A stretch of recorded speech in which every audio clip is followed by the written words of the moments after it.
Investisseur gagnant, salut, c'est Arslan, je te souhaite la bienvenue dans cette nouvelle vidéo. Et dans cette nouvelle vidéo, on va répondre à la question si oui ou non le viager est une opportunité en or. Alors peut-être que la dernière fois tu te promenais dans ta ville, tu es passé devant la vitrine d'une agence et là tu as pu voir des biens beaucoup moins chers que les prix du marché. Donc je t'ai dit que ça pouvait être une opportunité intéressante. Tu as vu, il y avait marqué viager. Après, il y avait aussi des différents termes peut-être que tu ne comprenais pas. On parlait de bouquet, de rente. Donc on va essayer de voir vraiment dans cette vidéo l'ensemble de ces termes. Donc je vais te donner l'exemple d'un viager. Et on va voir si oui ou non c'est intéressant comme opportunité. Alors le viager, c'est une personne âgée qui va vendre son bien. D'accord ? Donc elle peut le vendre pour différentes raisons. Donc soit elle le vend parce qu'elle n'a tout simplement pas d'héritier, ou alors c'est tout simplement, elle a besoin de ressources supplémentaires pour vivre. Donc peut-être qu'elle comptait sur l'État, elle comptait sur la retraite qui ne lui suffit peut-être pas pour vivre suffisamment décemment. Donc elle va mettre son bien à la vente pour pouvoir toucher de l'argent tous les mois. Alors tu vas avoir deux types de viager, le viager libre et le viager occupé. Donc le viager libre, tout simplement, il est libre d'occupation. Donc la personne, le vendeur, ne vit pas dans l'appartement. Donc tu vas pouvoir disposer de l'appartement à ta guise et pouvoir le louer. Alors que le viager occupé, donc la personne, le vendeur, vit dans le bien immobilier. Donc tu ne vas pas pouvoir le louer.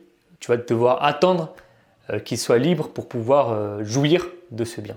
Alors lors de l'acquisition d'un bien en viager, tu vas devoir donc payer la valeur du bien au vendeur. Et la valeur du bien, elle va être décomposée en deux parties. Donc il y aura la partie bouquet et la partie rente.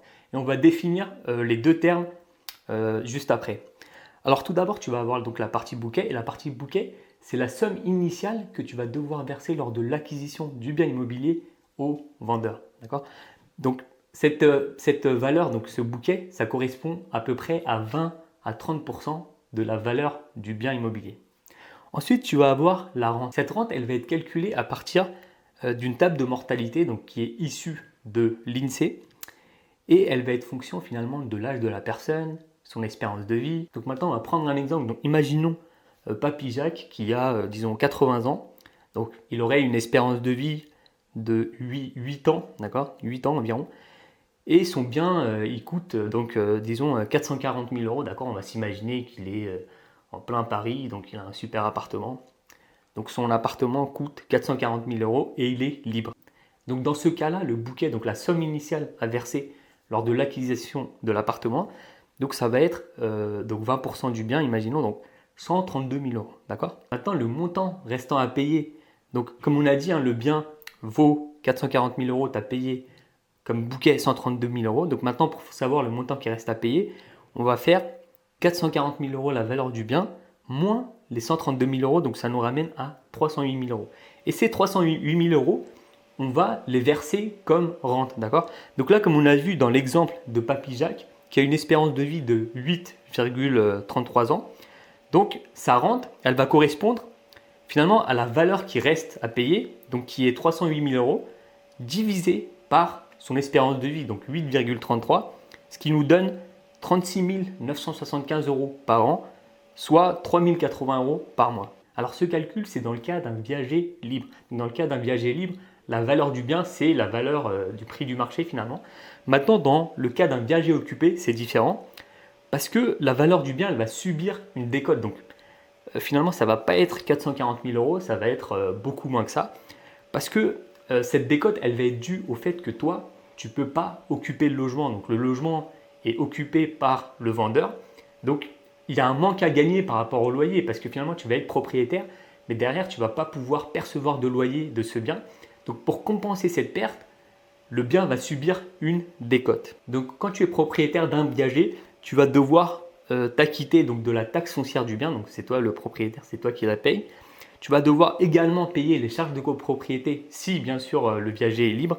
S'il n'est pas libre, là ce sera à la charge du vendeur, la taxe foncière. Et enfin, tu vas devoir également payer les gros travaux. Après, les petits travaux, les petits bricoles, ça ce sera bien sûr à la charge du vendeur qui occupe le viager. Donc on voit quand même que le viager, ça reste quand même un pari risqué.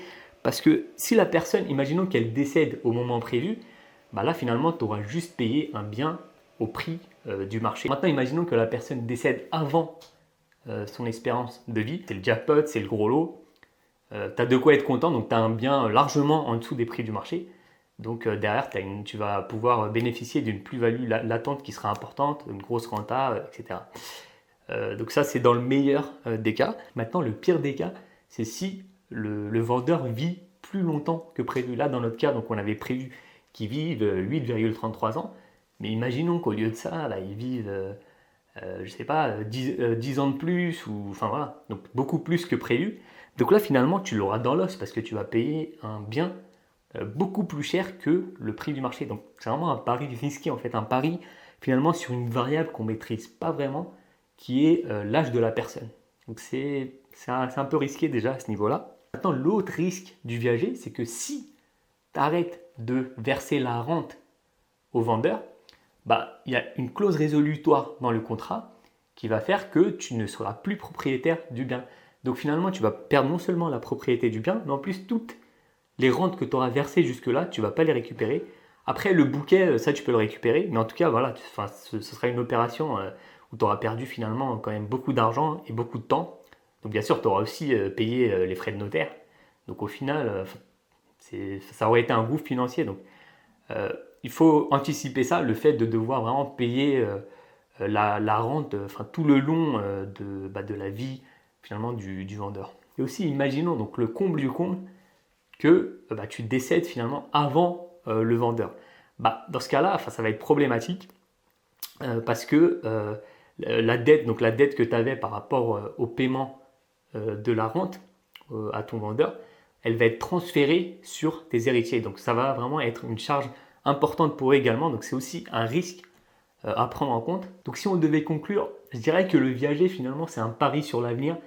Donc c'est un peu un coup de poker. Donc soit tu gagnes, donc là tu peux gagner bien sûr très gros. Donc imaginons, comme on a vu, hein, que voilà, monsieur décède avant l'heure prévue. Là tu seras content, tu vas pouvoir vraiment toucher le gros lot. Mais on est quand même sur des variables qu'on ne maîtrise pas vraiment. Donc l'âge de la personne, sa santé. Et finalement, moi je trouve que c'est un peu glauque, ça ne correspond pas forcément à mes valeurs. Ça c'est encore un point de vue éthique, tu vois, ça se discute. Je sais que tout le monde ne sera pas d'accord avec mon point de vue. Mais moi, je sais pas, je trouve ça quand même glauque de devoir espérer la mort de quelqu'un, d'attendre en fait de se frotter les mains en espérant finalement que cette personne décède le plus vite possible pour enfin devenir pleinement propriétaire. Donc, je trouve ça un peu limite au niveau éthique. Maintenant, en tant que stratégie pour un premier investissement, est-ce que je le recommande? Franchement, pas du tout. En tout cas, si tu es sur cette chaîne, c'est que tu as des ambitions, tu as envie d'être un investisseur gagnant, donc un investisseur qui achète un bien, qui ensuite, voilà, s'il prend plaisir au process et veut donc continuer, donc veut vraiment que l'immobilier soit au service de ta vie, donc te rapporte des revenus complémentaires qui puissent te permettre de vivre plus confortablement ou du moins envisager un meilleur avenir. Et donc dans ce contexte-là, si tu démarres, je pense que le viager, c'est un peu te tirer une balle dans le pied, je trouve, malheureusement, parce que finalement, c'est un investissement qui va t'obliger donc à sortir de la trésor, donc à t'appauvrir finalement avec le temps, même si bon, à terme, certes, ça reste un actif, donc c'est un bien immobilier, mais finalement, avec ça, tu vas pas avoir de cash flow, tu vas pas avoir, ça va pas t'enrichir, d'accord, aux yeux de la banque, et peut-être que pour les prochains biens, tu auras du mal, la banque peut-être aura du mal là-dessus, peut-être qu'elle va te dire, mais là, vous avez déjà pas mal de charges, d'accord, donc ça va être compliqué de vous suivre. Là, pour moi, l'opération au viager, finalement, ça va plus être réservé aux investisseurs expérimentés, donc des investisseurs qui ont déjà un capital conséquent, donc un cash important, d'accord, une capacité importante, et finalement, ça peut être une stratégie de diversification pour placer son argent, tout simplement. Là, ça peut s'étudier au cas par cas, même si, bon, moi, je t'avoue que je ne suis pas du tout friand de ce type d'investissement, mais je pense que vraiment, ça peut s'étudier dans le cas d'un investissement.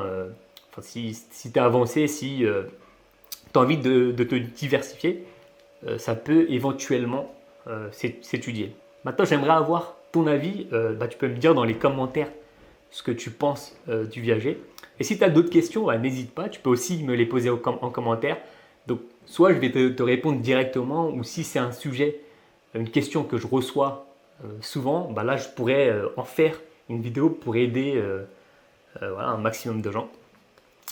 N'hésite pas à t'abonner si ce n'est pas encore fait, et tu peux aussi rejoindre donc, ma liste email privée, donc en cliquant sur le premier lien en description. Donc, tu vas rejoindre une communauté d'investisseurs avec qui je partage des conseils. Donc c'est des conseils inédits, donc des conseils que tu ne vas pas retrouver sur ma chaîne YouTube. Donc je t'invite à t'abonner, donc le premier lien en description. Je te dis donc à bientôt, prends soin de toi, ciao.